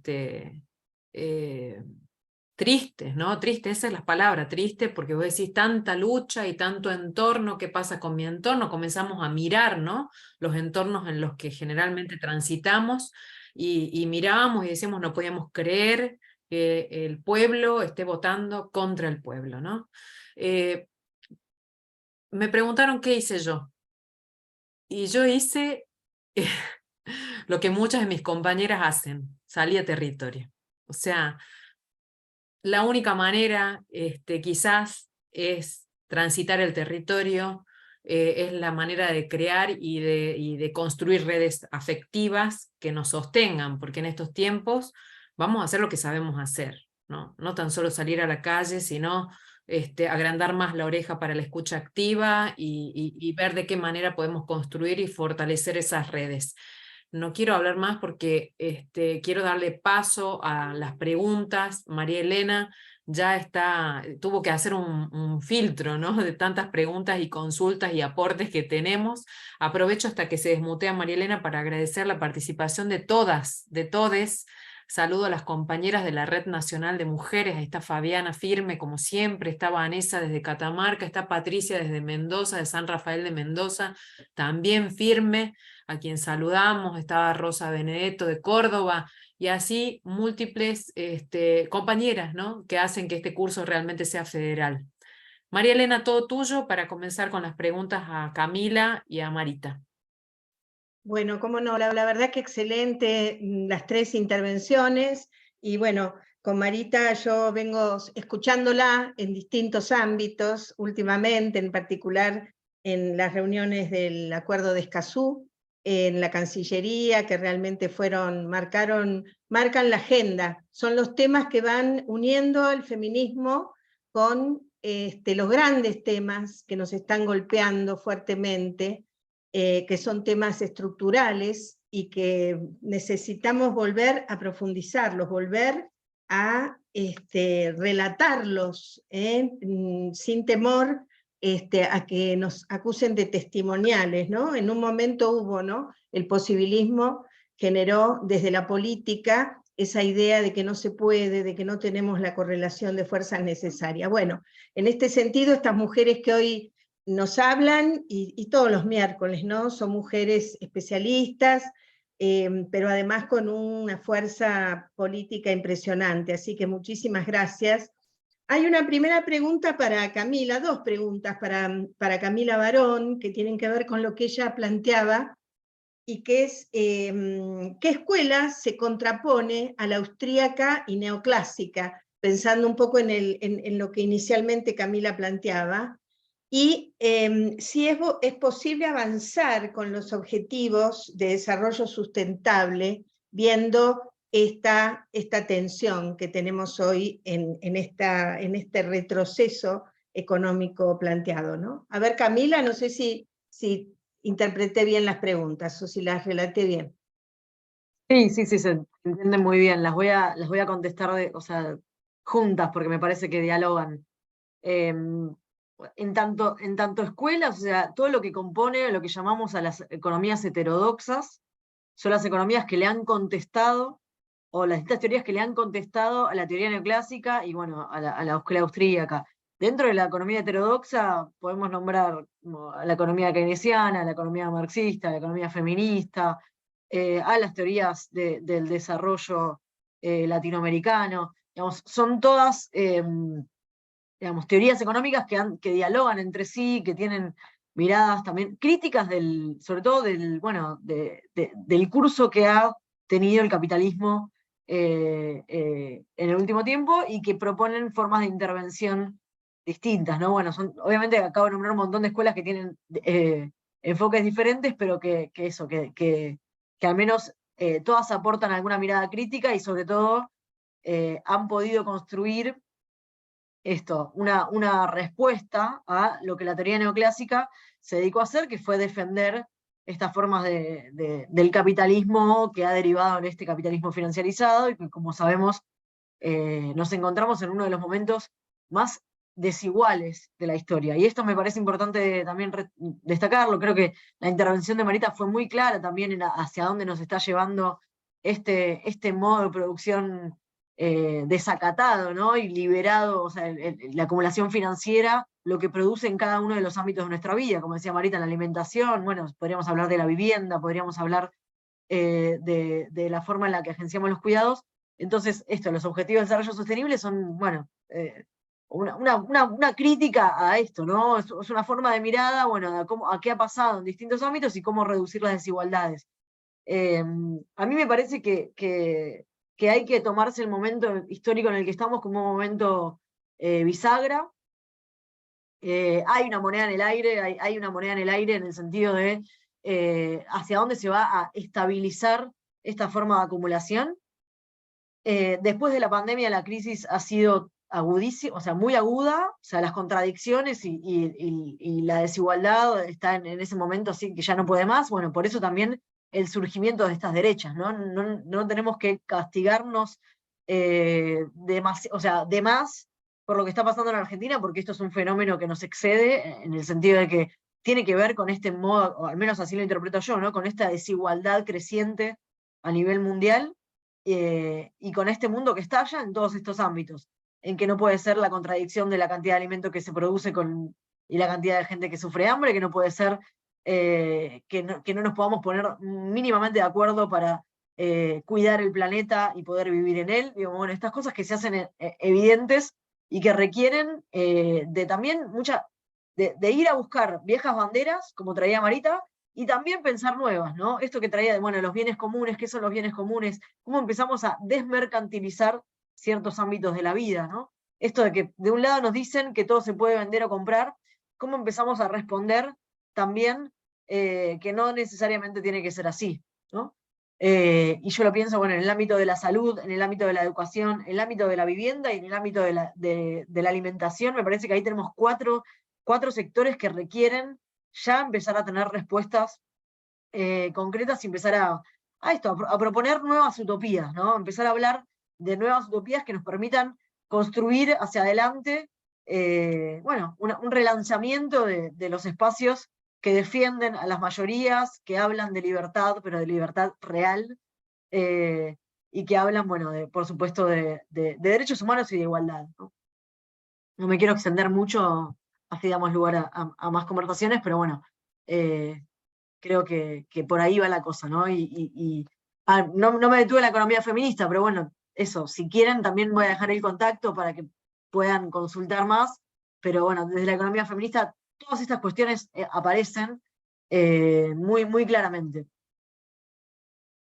Gracias, Camila. Bueno, sí, la propuesta tanto para Marita como para vos y Lucía es todo el material que ustedes crean conveniente, que se pueda compartir con las compañeras asistentes del curso, va a ser bienvenido. Nosotros siempre colgamos todos los PDFs, el material que ustedes nos envían está en la página de APH, en la Secretaría de Género, en el curso. O sea que cada curso, este es el 7º año, ¿no? El 7º curso que se hace edición, la 7ª edición del curso, siempre se deja, digamos, colgado en la web todo el material como para que vayan bajando la gente que por supuesto le interesa. Y otra cosa que me parece importante antes de pasarle la palabra a María Elena es esto que decía, recibí un mensaje donde dice, ¿por qué no somos autocríticos en relación a la información? Porque toda esta información que proponen las panelistas no llega a todo el mundo, ¿no? Entonces eso nos llegó por mensaje. Yo tengo una respuesta, pero en realidad me parece que toca más que todo a ustedes plantear o reflexionar eso, ¿no? ¿Por qué toda esta información no llega como debería llegar a todos lados, ¿no? Bueno, tomo la posta, Gretel, entonces. Sí, sí. Hay varios comentarios, no llegan a ser preguntas, pero digamos son reflexiones muy angustiantes acerca de por qué hemos permitido que candidatos o candidatas como Milei o como Villarruel, que violentan los derechos humanos, puedan ser elegidos candidatos, ¿no? Eso nos excedería mucho hablar de esto en este panel. Es una pregunta, en todo caso, más para que tenemos que afinar más todo lo que es electoral. Me parece que hay una deuda de la política, de los partidos políticos con la sociedad, que se han alejado mucho de nuestra militancia cotidiana, y ese divorcio, que la gente lo expresa en un malestar contra, también esto es un síntoma. Que tengamos esos candidatos habla muy mal del el seguimiento y la participación en los partidos políticos. Está planteado como una reflexión crítica. Después hay varias reflexiones vinculadas a la concentración de la riqueza, a las empresas, a las que hacía referencia Marita de alguna manera, vinculadas, que son los quienes dominan el mercado y la propiedad de la tierra, como Molinos Río de la Plata y otras grandes empresas alimentarias. Y las preguntas me parece que pueden ser para las dos, en todo caso primero para Marita y después, ¿qué cosa tenemos que plantear de cara a las elecciones? Pregunta Fernández Trático. Estamos peleando con todos estos grupos económicos y además negacionistas, si vienen a querer terminar con el Estado y las políticas públicas. Y yo agregaría, bueno, en esta coyuntura, en este momento, y pensando también para después, ¿no? ¿Qué herramientas o qué políticas tendríamos que reclamar para marchar en este proceso de igualdad y de erradicación de la pobreza a la que nos estamos convocando desde los derechos humanos, ¿no? Esa sería un poco una pregunta muy global, pero me parece que da para que las dos puedan hacernos algunos otros aportes. ¿Le damos la palabra a Marita? Gracias, Mariela. Bueno, a ver, por una primera cuestión, a mí me parece que quisieras... yo vengo de la filosofía, ¿sí? Entonces yo creo que el lenguaje nos tiende trampas. No son antiderechos. Están en contra de los derechos que nosotras militamos y por los cuales luchamos. Pero tienen un plexo muy coherente de derechos que defienden, ¿eh?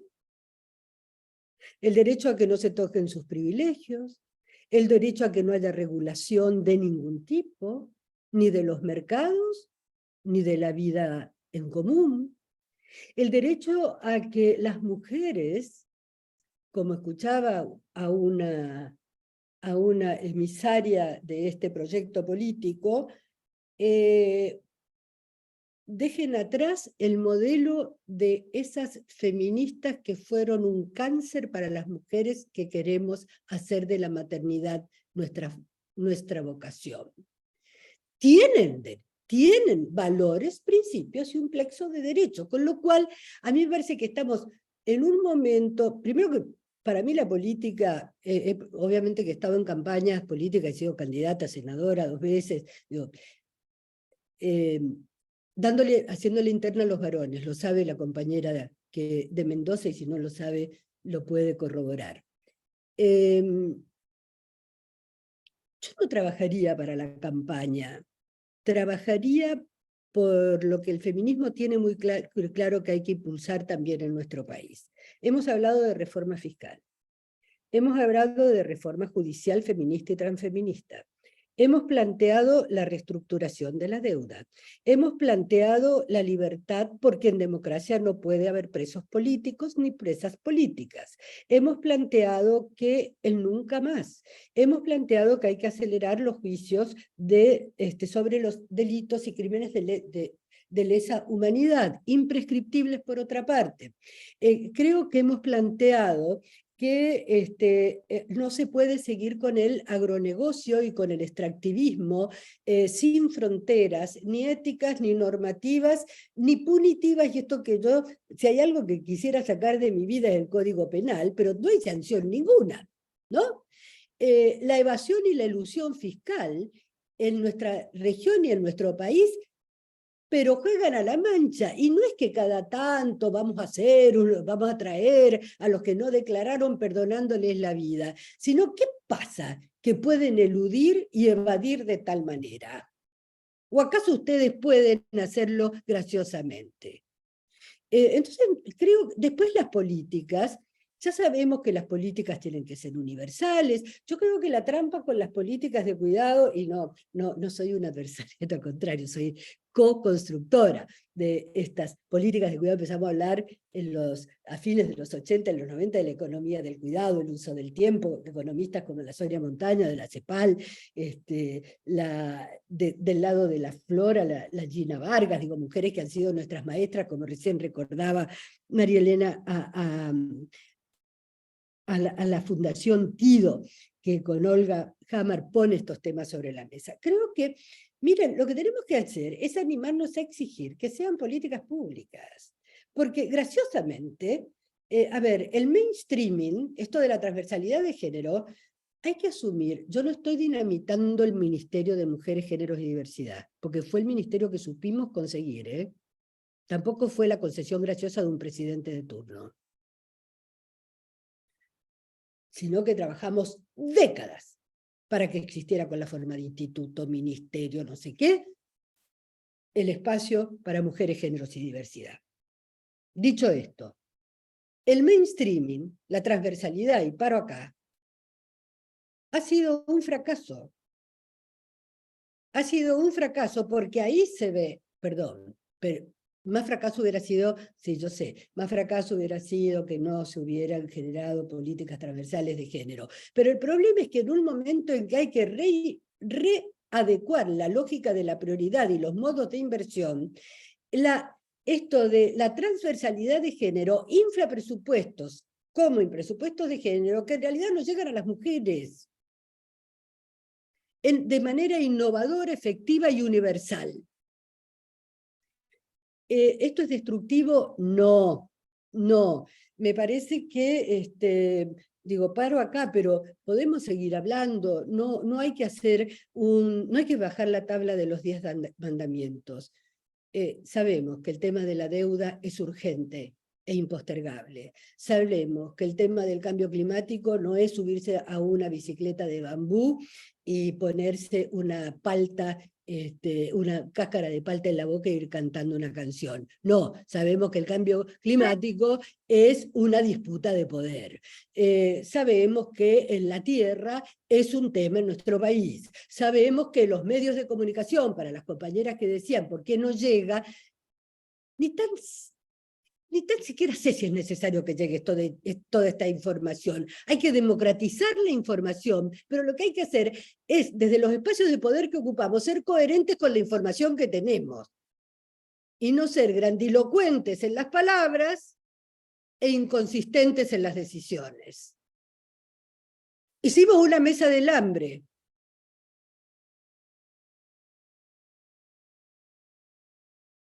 Muy bien.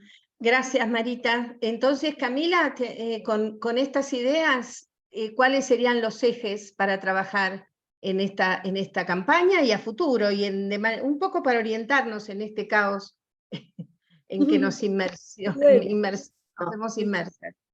Algo en lo que venía pensando es cómo recuperar algunas palabras prohibidas. Me parece que del otro lado nos vienen atosigando con palabras como reformas, ¿no? Y de este lado no hay, a veces no se puede contestar. Entonces, creo que hay que poder pensar reformas profundas. O sea, bueno, nosotros hablamos de la reforma judicial, hablamos de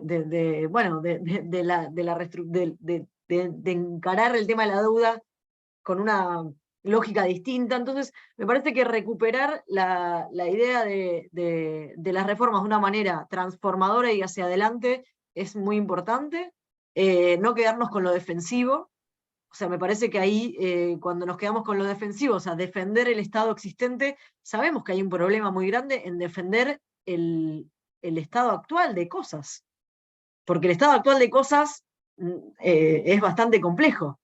Digamos, llevamos muchos años de crisis, entonces hay que poder responder pensando en reformar hacia adelante y recuperar palabras prohibidas como por ejemplo la planificación.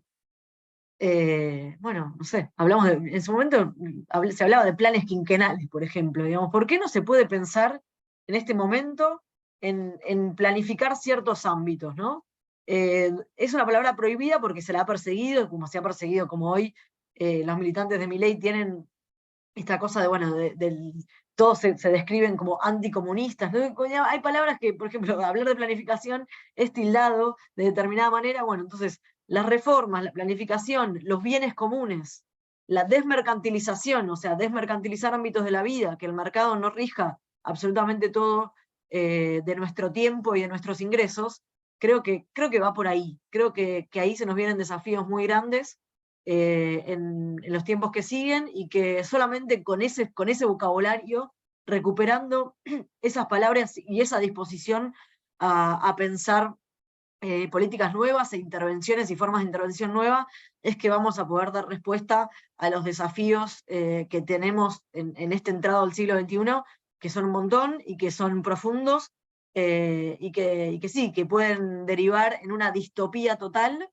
Yo creo que es una posibilidad, ¿no? Que esa moneda en el aire vaya hacia formas muy distópicas de vivir y de convivir, digamos, de la no convivencia, o pensar en esto, en otras formas que tengan que ver con esto, con poner en el centro la interdependencia, con pensar la salud, la educación y la vivienda desde otros lugares donde todavía no nos hemos dado esas conversaciones, pero creo yo que los feminismos los venimos pensando y que hay muchísimas ideas, por ejemplo, incluso para pensar urbanísticamente, etcétera, ¿no? ¿Cómo puede ser la distribución y la producción de alimentos?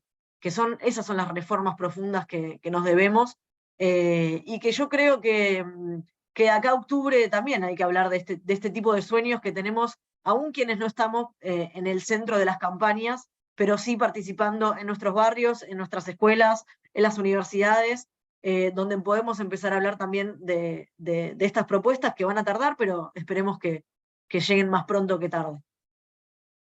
Perdón, Gracias, me voy a Camila. meter con Sí, perdón lo que voy a a ver. decir, Me da porque miedo. me inspiraste. Les doy una cifra y no callo para siempre, sino les escucho. Con Lucía trabajamos en la última versión, yo llegué a la última versión del proyecto Cuidar en Igualdad, y le dimos alguna forma y se enviara al Congreso. El costo es esto, díganme si esto es un imposible o es decisión política. El costo de ampliar las licencias de cuidado para las personas gestantes, no gestantes y adoptantes, como prevé el proyecto, es el 0,14 del PBI de la Argentina.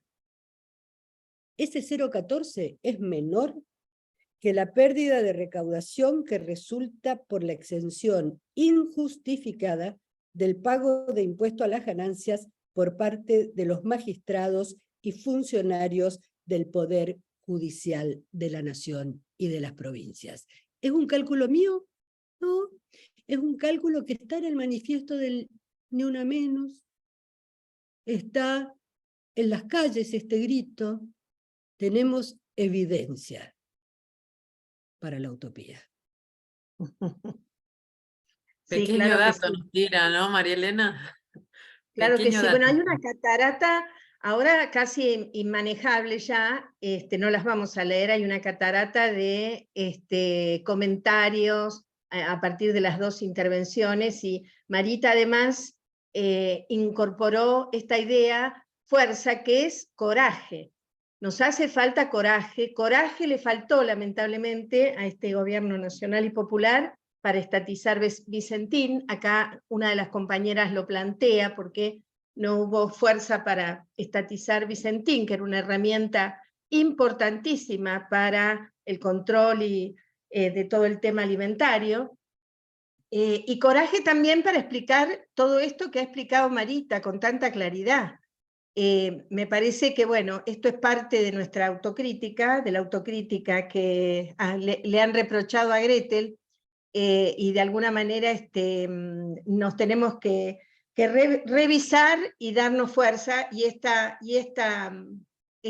panel nos da fuerza para resignificar algunos conceptos, volverlos a poner en agenda y salir con fuerza, reclamar esa igualdad, esa redistribución, como decía Camila, digamos, la redistribución de la riqueza, ¿no? Este tema de las tierras, este tema del respaldo a las comunidades originarias que reclaman por el acceso a las tierras ancestrales, este tema a una producción basada en el respeto a la naturaleza, del buen vivir y de vivir sabroso, como nos decía Marita, evocando a Francia Márquez. Yo creo que hasta acá, Gretel, ¿no es cierto? Podemos ir Sí, cerrando. por supuesto. Sí, a mí me gustaría, porque tengo 3 o 4 que van llegando los mensajes, me gustaría tomarlos como puntos para que después, digamos, lo llevamos a la reflexión. Tal cual dice Diana, no es un reproche, pero bueno, siempre pasa, ¿no? Que las que militamos, nos interpelamos permanentemente, somos las que recibimos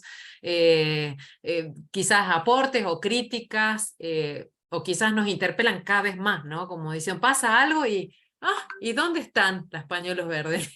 Ah, ¿y dónde están las pañuelos naranja? Ah, o sea, es como que es algo inevitable. De todas maneras, creo que tenemos cuerpo todavía para seguir. Sin embargo, creo que el Foro Feminista del año pasado, que nos convocó a sindicalistas, a mujeres de la diversidad, a personas de la diversidad, a las compañeras de todo el país y también de otros países de Latinoamérica y el Caribe, creo que fue un momento de construcción que nos permitió justamente ver que también necesitábamos tener en cuenta que el cuidado está en el centro, el cuidado es un derecho, pero también nosotras teníamos que comenzar a mirarnos y a cuidarnos, ¿no? O sea, esto de cuidar a los que cuidan, o las que cuidan, no es un concepto ni una frase, digamos, trillada, es algo que es realmente necesario, porque poner el cuerpo en estas instancias a veces es demoledor. Y entonces, siempre esto, cuando hablo de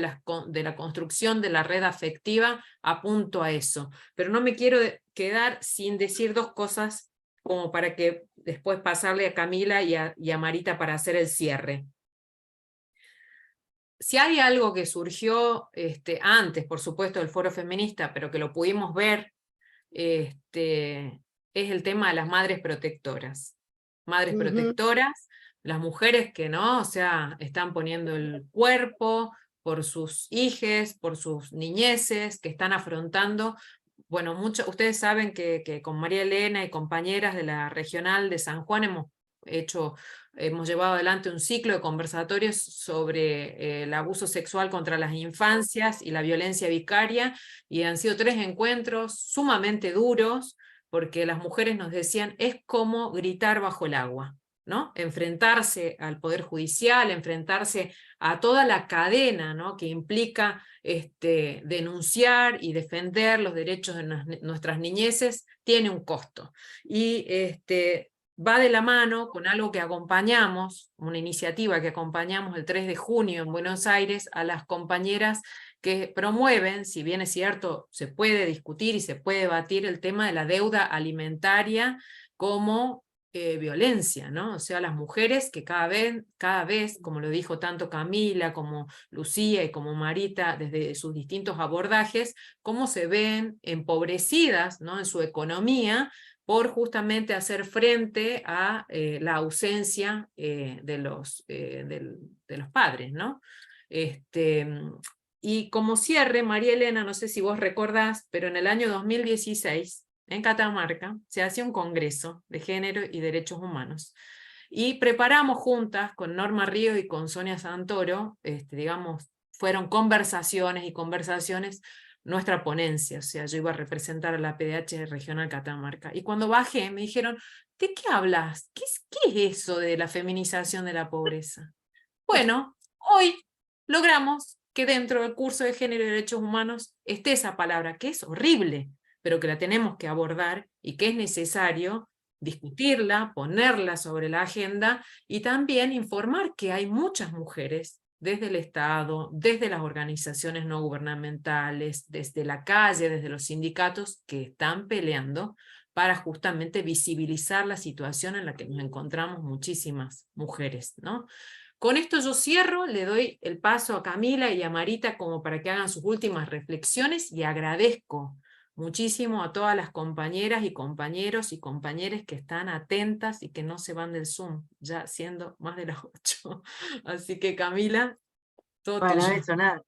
En realidad muy breve, simplemente saludar y ponerme completamente a disposición para lo que necesiten, desde, bueno, eso, desde mi lugar, como economista, como feminista, como activista, más que a disposición para participar de lo que sea necesario, para conversar y para multiplicar estos encuentros que, como sabemos, tienen un montón de potencia y seguimos confiando en que van generando la semilla necesaria para que las cosas cambien. Así que eso, muchas gracias por la invitación, un abrazo a todas en todo el territorio de este país. Así que eso, un beso grande y buenas noches. Y gracias a Marita, bueno, a María Elena y a Gretel en particular, y bueno, y a Lucía, saludos. No sé si escuchará, no sé si estará por ahí todavía, pero eso, besos enormes. Muchísimas gracias, porque son 30.000, porque fue genocidio, y el único terrorista fue el Estado. Gracias a todas, a todes. Si no es aquí, ¿dónde? Si no es ahora, ¿cuándo? Si no somos nosotras quienes vivan la vida. Brava Marita, brava Camila, gracias compañeras. Bravo, muchas gracias. Un abrazo enorme. Muchísimas gracias. Enorme. Hasta el próximo miércoles. María Elena, nos encontramos el miércoles que viene. Va a Sí, estar Patricia coordinando. Con las compañeras de pueblos originarios, ¿no? Exacto. Así es, Ahí vamos miércoles, los derechos de las mujeres de pueblos originarios. Y el buen vivir, y el acuerdo de Escazú, Marita. Ahí vamos a estar. Va a estar de Olinda Carrizo de Santiago del Estero, va a estar Sonia Ivanov. De Comodoro, y un grupo de mujeres de Malargüe, las mujeres mapuche, que enfrentaron un juicio importante en Malargüe hace poquito. Acá está Mendoza muy presente, Marita. Verónica Garro es la compañera, es autoridad del Love Social de UFU. Muy bien, perfecto. Muy bien. Nos vemos el miércoles que viene. Muchísimas gracias. Cualquier cosa nos escriben y Camila, Marita, si pueden proporcionar material, información, lo colgamos en la página. Bárbaro. Agradecidas, Muchas gracias. Buenas noches. Abrazos. Chao. Chao. Chao. Chao, buenas noches. Gracias. Muchas gracias.